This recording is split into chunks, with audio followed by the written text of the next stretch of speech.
Syederalun, Nago Resort menjadi destinasi wisata baru di Kepulauan Banyak, Kabupaten Aceh Singkil.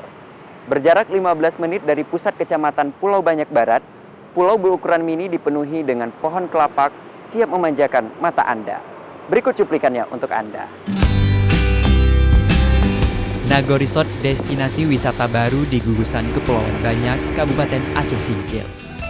Sekitar 15 menit perjalanan dari Haloban, ibu kota kecamatan Pulau Banyak Barat, pulau berukuran mini ini dipenuhi pohon kelapak menyambut pandangan. Itulah Nago Resort. Destinasi wisata tersebut dikelola oleh Badan Usaha Milik Desa atau BUMDes Haloban Bangkit, Desa Haloban.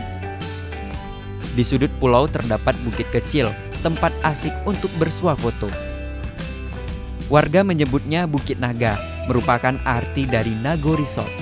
Bupati Aceh Singkil Dul Musrid yang berkunjung ke Nago Resort mengaku terpesona. Menurutnya, Nago Resort menjadi pilihan destinasi wisata baru di Pulau Banyak Barat. Masih dari kecil, di sini juga ada ikan duyung yang bisa untuk tempat wisatanya yang nggak ada di pulau lain mungkin.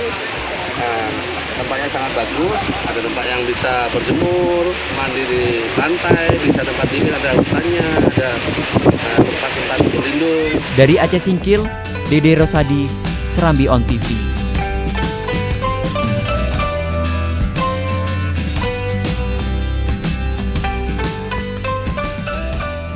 Nah, bagi Anda yang ingin berwisata, Nago Resort bisa menjadi pilihan Anda. Demikian Syederalun, jangan lupa subscribe kanal YouTube Serambi On TV dan perbarui informasi terbaru Anda di serambinews.com. Saya Gus Ramadan pamit undur diri. Wassalamualaikum warahmatullahi wabarakatuh.